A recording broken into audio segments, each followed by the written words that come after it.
Hello there and welcome to Depths of Unknown. In the year 1875, a British naval survey ship named HMS Challenger was conducting the first systematic scientific exploration of the deep ocean when its sounding line, a weight on a very long rope lowered over the Polar side, failed to reach the bottom at a point in the western Pacific Ocean northeast of the Mariana Islands. The crew paid out more rope. Still no bottom. They paid out more. At a depth of approximately 8,184 meters, a depth that no measurement had ever recorded, a depth that exceeded by thousands of meters, anything that 19th century oceanographers had believed the ocean could reach. The weight finally touched the floor. The men of HMS Challenger had found the deepest point on Earth, and they had found it without knowing it.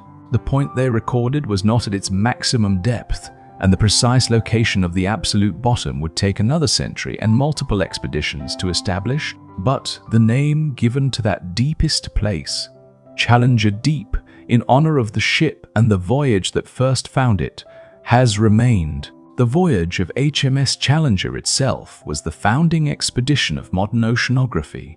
The first time a ship had been sent out specifically to study the deep ocean as a scientific enterprise, measuring its temperature and chemistry and depth, and recovering its biological specimens rather than merely crossing it or fishing it. What those men in 1875 could not have known, paying out their rope and marking their chart, was that the depth they had found was not merely the greatest depth on Earth.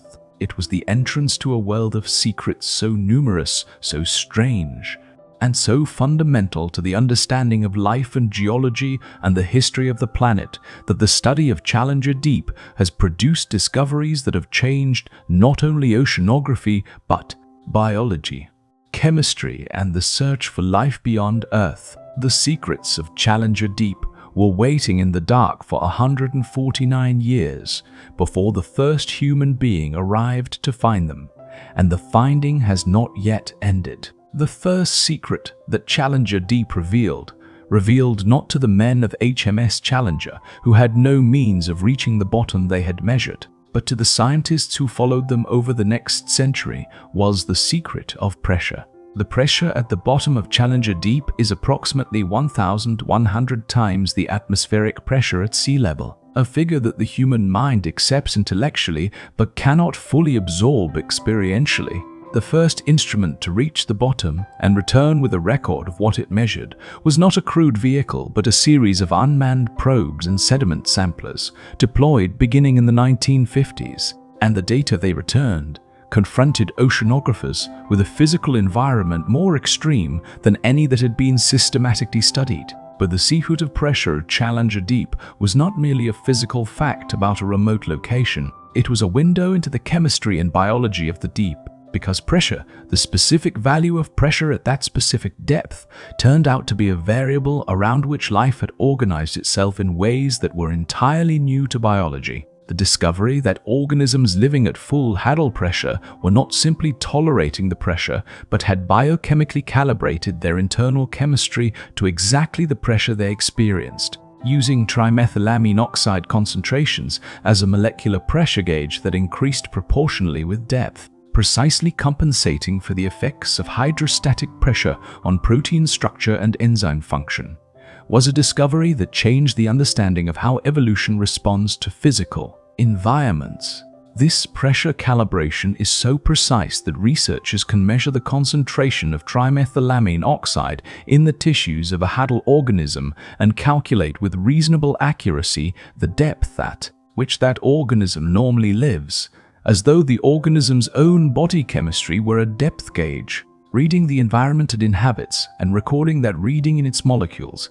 Pressure, which had been understood as a constraint, was revealed as a parameter around which biology had organized with the same precision and inventiveness that it applies to every other environmental variable. The second great secret that Challenger Deep revealed was the secret of contamination, a secret that was disturbing rather than wondrous, and that arrived not as a scientific discovery in the conventional sense, but as the product of careful chemical analysis of samples recovered from the trench floor. When researchers analyzed sediment and biological samples from Challenger Deep in the 2010s and 2020s, they found something that the depth and the remoteness and the geological isolation of the location should have made impossible. They found polychlorinated biphenyls, PCBs, and other persistent organic pollutants in concentrations higher than those found in some of the most industrially contaminated river systems on the surface of the planet. PCBs were produced industrially beginning in the 1930s and banned in most countries in the 1970s and 1980s after their persistence in the environment and their toxicity to biological systems became understood. But the quantities produced before the ban were sufficient to contaminate the global ocean through atmospheric deposition and ocean circulation. And the same processes that concentrate organic material in the funnel geometry of the trench, the flow of particulate matter down the trench walls toward the deepest point, had concentrated these pollutants at Challenger Deep to levels that shocked the researchers who measured them. Alongside the PCBs, researchers found microplastics, particles of degraded plastic material, in the sediment and in the bodies of hadal organisms, demonstrating that the contamination was not limited to industrial chemicals but extended to the physical debris of the plastic age. The finding was a stark demonstration that the concept of a remote and pristine environment, untouched by human activity, does not exist anywhere on the surface of this planet, including at the bottom of the deepest point in the ocean. The 11 kilometers of water above Challenger Deep are not a barrier against the chemical consequences of human industrial activity. They are, in some respects, a delivery mechanism. The third secret of Challenger Deep was one that required the development of entirely new scientific tools to extract the secret of its microbial life and what that life revealed about the origin of life on Earth and the possibility of life elsewhere in the solar system. The bacteria and archaea found in the sediment of Challenger Deep represent some of the most extreme limits of cellular life known to science, and their study has produced a series of findings that are relevant far beyond the oceanography of a single point in the Pacific Ocean. Researchers studying the microbial communities of the deep trench sediment found that the rate of microbial activity, the speed at which the bacteria and archaea were processing organic material, producing metabolic byproducts, and reproducing was not negligible, not barely detectable, but active and measurable and sufficient to account for a substantial fraction of the organic carbon processing in the trench ecosystem. The microbes of Challenger Deep are metabolically active at pressures and temperatures that were previously thought to preclude cellular activity at meaningful rates.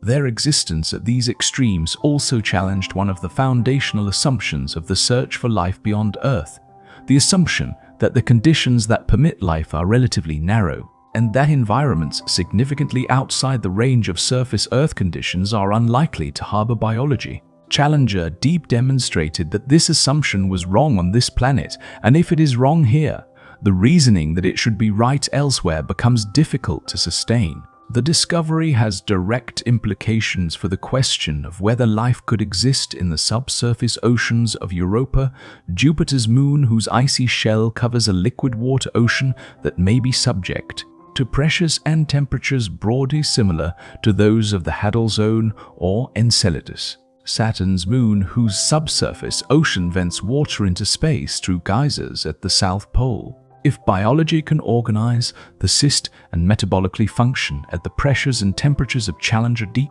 then the subsurface oceans of icy moons are no longer environments whose habitability can be dismissed on physical grounds. The fourth secret of Challenger Deep was a geological one, the secret of what the rocks and sediment at the very bottom of the subduction zone reveal about the internal processes of the Earth itself. Challenger Deep sits at the bottom of a subduction trench, the surface expression of the point where one tectonic plate is being forced beneath another and carried down into the mantle of the Earth. The rocks exposed in the walls of the Mariana Trench, recovered by ROVs and research submersibles and analyzed in laboratories, include serpentinite, a rock formed by the reaction of seawater with the mantle rock peridotite at the boundary where the subducting oceanic crust carries water down into the high-temperature zone below the plate. The serpentinization reaction that produces this rock also produces hydrogen gas as a byproduct. Hydrogen that can serve as an energy source for the microbial communities of the deep trench in the magma, same way that hydrogen sulfide serves as an energy source for the microbial communities of hydrothermal vents. The possibility that chemosynthetic microbial communities at Challenger Deep and other Hadal trenches are sustained not only by the organic material falling from the surface, but also by the hydrogen produced by serpentinization of subducting oceanic crust was a finding that connected the biology of the Hadal zone to the geology of the deep Earth in a way that had not been anticipated. It also meant that the energy sources sustaining life at Challenger Deep were not entirely dependent on the surface world and its sunlight. A portion of the energy budget of the Hadal ecosystem was being supplied by a geological process happening in the mantle of the Earth. At temperatures and depths far below even the bottom of the trench, life at the deepest point on Earth was, in part, being powered by the interior of the planet itself. And this finding expanded the understanding of the energy sources available to life at depth in a way that has direct relevance to the question of life in other geological environments, both on Earth and beyond it. The fifth secret of Challenger Deep, the one that has perhaps attracted the most scientific attention in the period since crewed and unscrewed vehicles began returning from the bottom with detailed observations, is the secret of what the sediment record at the deepest point on Earth contains. The sediment at the bottom of Challenger Deep has been accumulating for millions of years, and within its layers is preserved a continuous record of the environmental conditions of the Western Pacific Ocean across geological time, the temperature of the surface water, the productivity of the overlying ocean, the chemical composition of the seawater, the record of volcanic events and earthquake activity along the Mariana subduction zone, and the history of the biological communities of the deep trench itself. The sediment record at Challenger Deep is in some respects the most detailed and the least disturbed archive of long-term ocean and climate history available anywhere in the Pacific Basin, because the depth and the isolation of the trench protect the sediment from the physical disturbance that affects shallower deposits, and because the concentration of organic material in the trench funnel enhances the biological and chemical signals preserved in each layer. Within this sediment record, researchers have found evidence of ancient earthquakes, layers of disturbed and redeposited sediment that record the seismic events of past centuries and millennia along the Mariana subduction zone, and the chemical signatures of past oceanic events, periods in Earth's history when the deep ocean became depleted in oxygen and the biological communities of the seafloor were radically reorganized. Reading this sediment record, dating its layers, analyzing its chemistry, identifying the microfossils preserved in its fine-grained matrix is one of the ongoing scientific programs at Challenger Deep, and the picture of the Western Pacific's geological and biological history that is emerging from this record is one that was not available from any other source, and that is rewriting the timeline of events in one of the most geologically active regions of the ocean floor. The deepest place on Earth is also, in certain respects, its most complete archive of the past. What the secrets of Challenger Deep collectively demonstrate is that the process of scientific discovery does not end when a place is found, mapped, and named. HMS Challenger found the depth in 1875.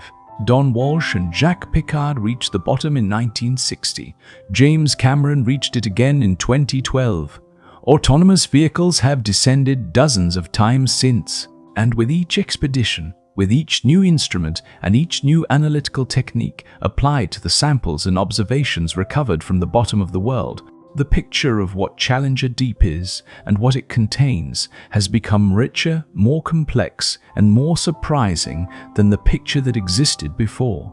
The PCB contamination was not anticipated. The metabolic activity of the bacteria was not anticipated. The serpentinization and its hydrogen production were not anticipated. The depth and detail of the sediment record were not anticipated. Each of these discoveries required the development of tools and methods that did not exist when the previous discovery was made. And the pattern this establishes is not one of convergence toward a complete understanding. It is one of expansion, each answer opening new questions, each new depth of analysis revealing a new layer of complexity that was invisible at the previous level of resolution. The secrets of challenge are deep and not exhausted. They will not be exhausted by the next expedition or the one after that. The deepest point on Earth is the kind of place whose nature is to reward the most sophisticated tools brought to find its secrets. And the tools are still improving, and the bottom is still there, patient and dark and inhabited, full of chemistry and biology and geological history that is still accumulating in the sediment layers year by year, waiting with the patience of a place that has been keeping its secrets since long before there was anyone to find them and has no particular reason to stop now.